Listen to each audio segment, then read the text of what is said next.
So where do we make resource allocation decisions in this complex system? We make it at the government level. We make it at the insurer level. We make it at the doctor and hospital level. And we also make it at the patient level. So the government has various things. The federal government can make policies. CMS is the Center for Medicare and Medicaid Services, so the people who run at the federal level, the Medicare program and the Medicaid program, they will make policies, and the state government. What kind of policies or choices can they make for resource allocation? Well, they can define what benefits are covered. Are we going to cover dialysis or not? Are we going to cover insulin or not? Which drugs go on the formulary? We can determine, are we going to use a cost-effective threshold? Only if it's cost-effective do we cover it. We could exclude particular services. All right? We're going to cover everyone, but we're not covering for this particular thing. So some of you may have remembered, I think it was a year or two ago, Arizona decided bone marrow transplant for cancer, too expensive for the Medicaid program, we're not covering it. There was a big brouhaha about that, and they had to pedal it back and end up covering it. But you could exclude particular services and say, we're just not going to cover it. What kind of services have been generally excluded in the past? Cosmetic surgery is a classic one. What else? Big battle almost all the time. Anytime health bill comes up, are we paying for abortion or not paying for abortion? You've heard all about paying for birth control, not paying for birth control. There was, when Viagra initially came out, do we pay for Viagra for men in Medicare or not pay for Viagra? Another thing that they could do is, rather than say we're not going to pay for something, we could do what's called tier the benefits. And that is, for some things, we could say you have to pay more in that copay. So this is typically done, but not exclusively done, in your pharmacy benefit. You get a generic drug, the copay is $5. You get a brand name, and the copay is $25 or $30. So that's to encourage you to use the cheaper drug, but not excluding you from using the more expensive drug. Similarly, we might have a situation. There are 2 or 3 different treatments that could treat a disease the same way. So in prostate cancer, early prostate cancer, you could get surgery or radiation or what's called active surveillance or watchful waiting and not get either of them and see if something bad happens, like the cancer grows, which for 90% of men is not going to happen. They have very different price tags. And you could say, well, we'll pay X. Anything above that, you have to pay. That's a way of tiering the payment. We could tier providers. We could say, look, we're not paying the same to all providers. Right? If you go to El Cheapo Hospital, right, we'll pay the whole bill. You want to go to HUP, which is a more expensive hospital, you're going to have to pay 20% of the bill or some number. Similarly, you go to a very efficient doctor who's got low prices, we'll pay the whole bill or most of the bill and you'll pay 10%. You go to a really expensive Park Avenue doctor in New York, a Rittenhouse Square doctor in Philly, you're going to have to pay more. So there are a variety of possibilities that the government could do. Here's one. Harold already presaged this, although I would say he didn't give you a fair representation of what was in fact the case. So the FDA did give accelerated approval based on a study published in the New England Journal which showed no survival advantage, but an advantage in what's called progression-free survival. So the cancer didn't grow as fast if patients got Avastin, but they died at the same rate. And the quality of life was not improved. And FDA said, all right, we'll approve this drug for metastatic breast cancer, but only if you collect more data and show, in fact, that that progression-free survival, the fact that the cancer didn't grow so fast, actually led to a overall survival benefit, so that people who got the drug actually lived longer. Well, they redid the study and could not prove that it, in fact, led to an overall survival. It turned out people on Avastin died at the same rate that people didn't get Avastin. They just died with smaller tumors. I'm sure that was reassuring to their family.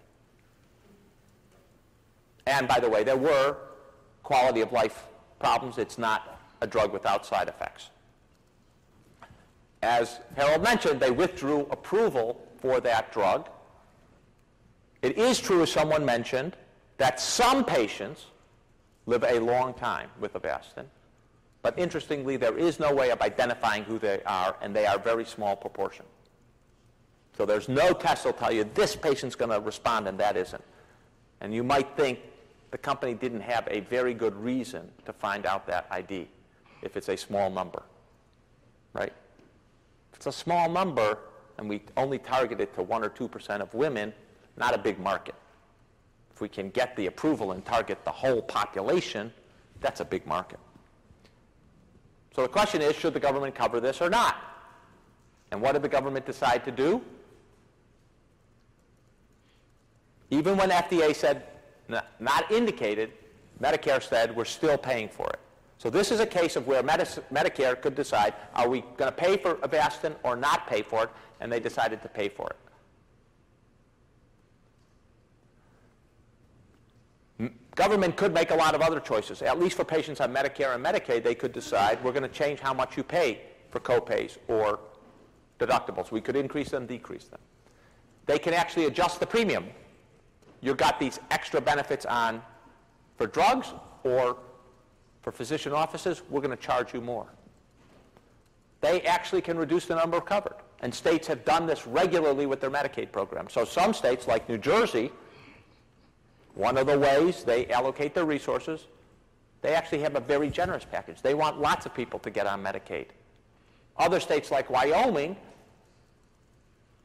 are very Scrooge-like and have restricted who can get onto Medicaid, and so they have very few people in the population, and therefore larger numbers of uninsured.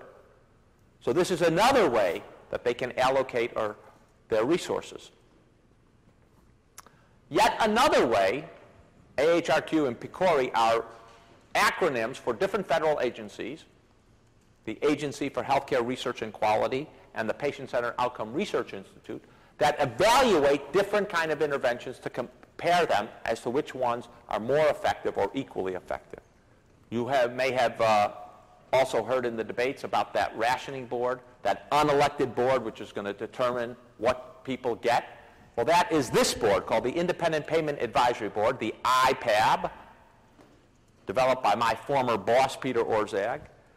It appears in the Affordable Care Act as Section 3403, and it creates an independent 15-member advisory board.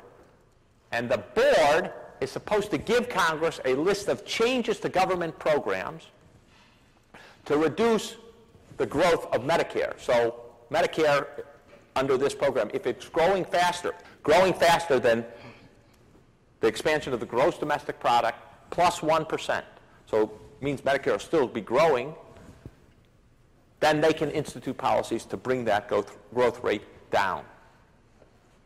MedPAC, this little red thing, that's a body that already exists and already makes those recommendations. The problem is that it's advisory, and the difference between MedPAC and IPAB is binding. The problem with something being advisory to Congress is what? Their reports collect a lot of dust. Congress doesn't implement them that often, as Congress doesn't do a lot of things that often, like pass budgets. But in this case, Congress doesn't implement a lot of what MedPAC says, and the idea was, well, they have a lot of good ideas about controlling healthcare costs, we ought to make them more binding. So starting in January 2018, IPAB has the authority to go in and make proposals to reduce the rate of increase of healthcare spending in Medicare. If the spending is projected to be above GDP plus 1%, they can submit proposals to bring it down to the spending target. They can arrange new payment models, pay doctors and hospitals differently, nursing homes, home health care agencies. They can look at non-service elements in Medicare, like how Medicare pays for graduate medical education or other things, and adjust those. It can't raise taxes. It cannot cut benefits.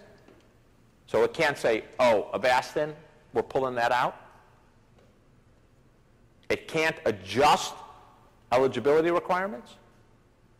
It can't increase the premiums beneficiaries pay. And it can't ration care, and that's explicitly in the bill. I negotiated that. Now, on the other hand, their proposals go into effect unless Congress comes up with equal savings doing it some different way. Insurers, they can make many choices similar to the government, but not all. They can define the benefits and what they're going to cover.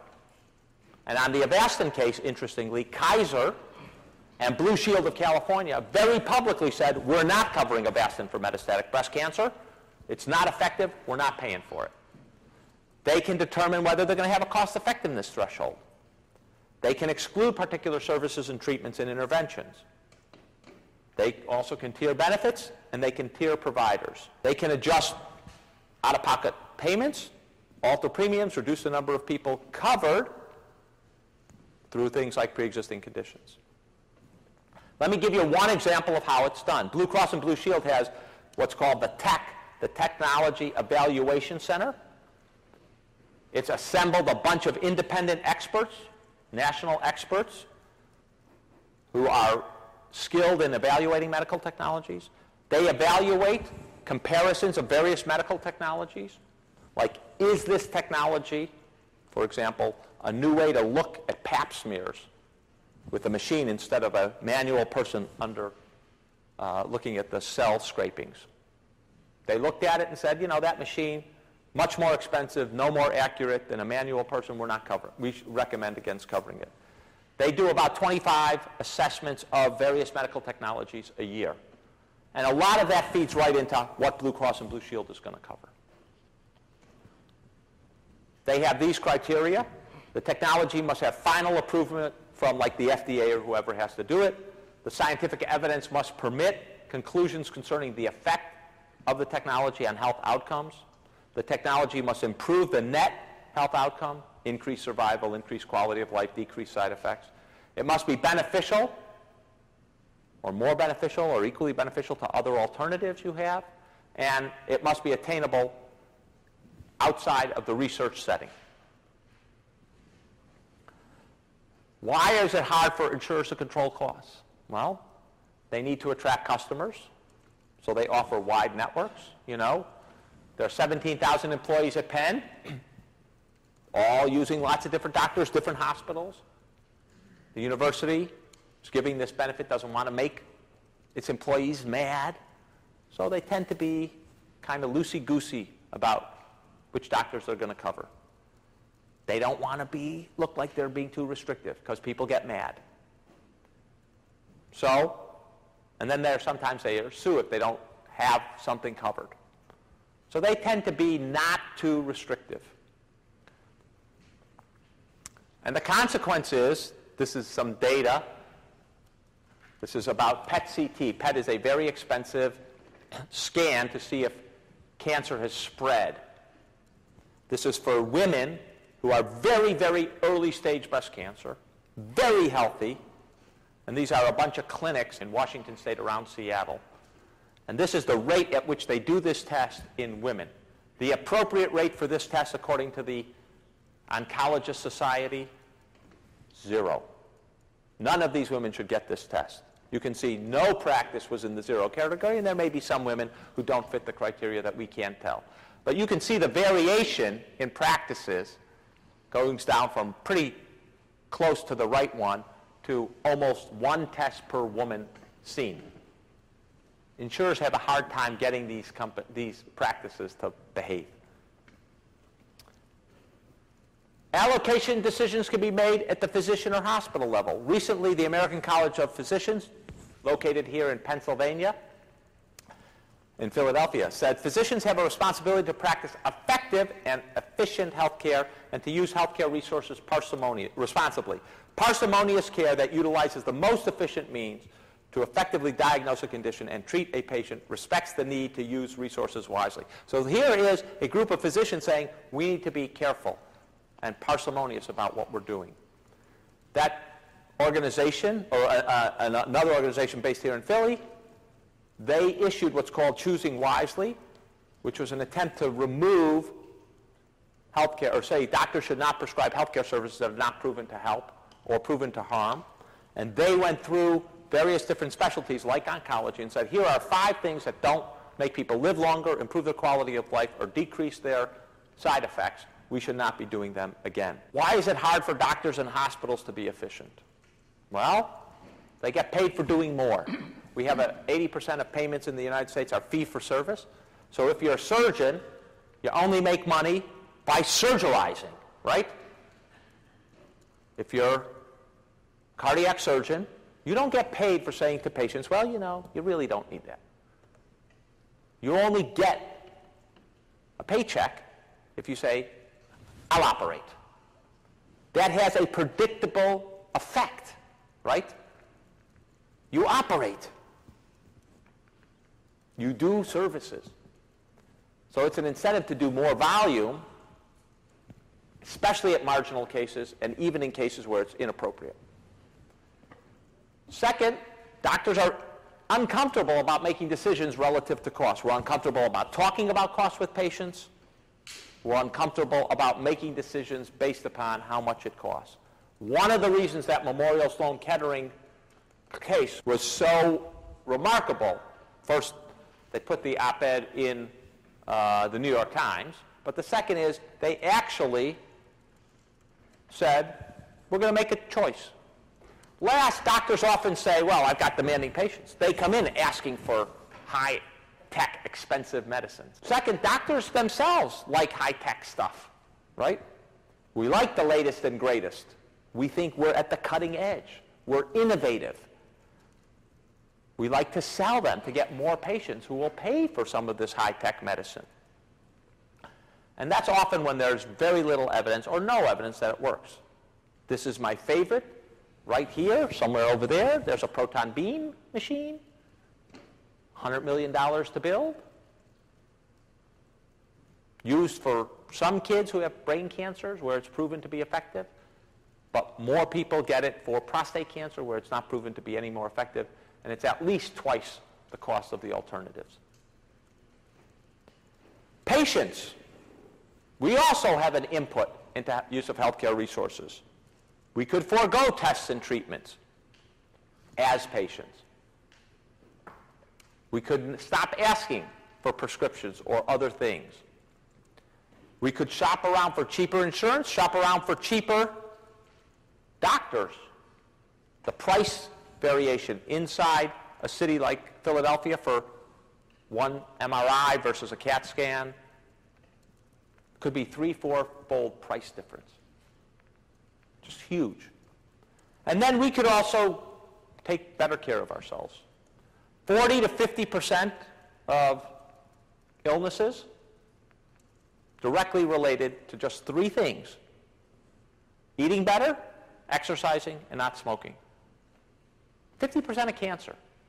You can reduce your risk of cancer by 50% if you just do those things. Well, it doesn't go to 0, but that's a pretty substantial reduction.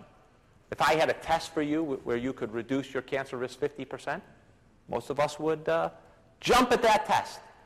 Well, there is a test. You can stop smoking, you can eat better, and you can exercise. Why is it hard for us to control costs as patients? Well, we don't know what the price is, right? No one tells me how much my MRI is. They just tell me, go get the MRI. We are insulated. The insurer pays most of the bill. We often never see the bill until it's way too late and we can't make a decision. And a lot of patients want to get, I paid that premium. I want to get bang for my buck. And if you're on Medicare, you often face no pay. You don't ever see a bill. You've got wraparound insurance, it's called, that pays the whole thing. You could go to a doctor every day of the year if you wanted and pay 0. It's true. All right, the current system's expensive, inefficient, and wasteful. by almost any comparison. We need to control costs, and more importantly, we need to ensure we get value for money, extend life, improve quality of life, reduce side effects, and save money.